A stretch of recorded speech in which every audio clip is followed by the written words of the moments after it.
नमस्कार मंडळी, ओल्या काजूचं सीझन येलो आणि तुम्ही ओल्या काजूगराची भाजी खाल्लात की नाही, खाल्ला नसाल तर नक्की ट्राय करा.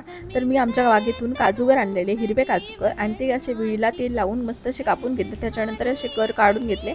गरम पाण्यात टाकायचे, त्यामुळे सालं सहजपणे निघतात. त्याच्यानंतर वाटण्यासाठी इकडे घेतले मी ओलं खोबरं, सुकं खोबरं, कांदा, आलं लसूण, आणि कांदा आलं लसूण चांगलं असं भाजून घ्यायचं. थोडंसं तेल ॲड करायचं. त्याच्यानंतर ओलं खोबरं, सुकं खोबरं असं भाजून घेतलं. त्याच्यानंतर ही बघा कशी सालं सहजपणे निघतात. त्याच्यानंतर मी इथे वाटण लावून घेतलंय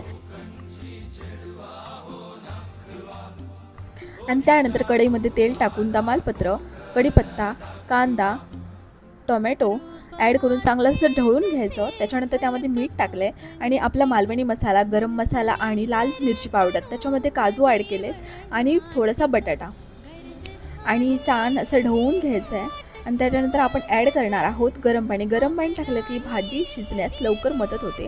आणि त्याच्यानंतर आपण 10 मिनटं वाफ देणार आहोत आणि त्यामध्ये टाकले आपलं वाटण जे आपण मगाशी रेडी केलेलं. आणि त्यानंतर असं छान असं ढवळून झाल्यावर त्यामध्ये पुन्हा एकदा पाणी ॲड करून थोडीशी वाफ देणार आहोत आणि आपण त्याच्यामध्ये भरभरून अशी कोथिंबीर टाकणार. रेडी झाली आपली ओल्या काजूगराची भाजी. तुम्हाला ही रेसिपी कशी वाटली नक्की कमेंट करून सांगा आणि तुम्ही पण नक्की ट्राय करा.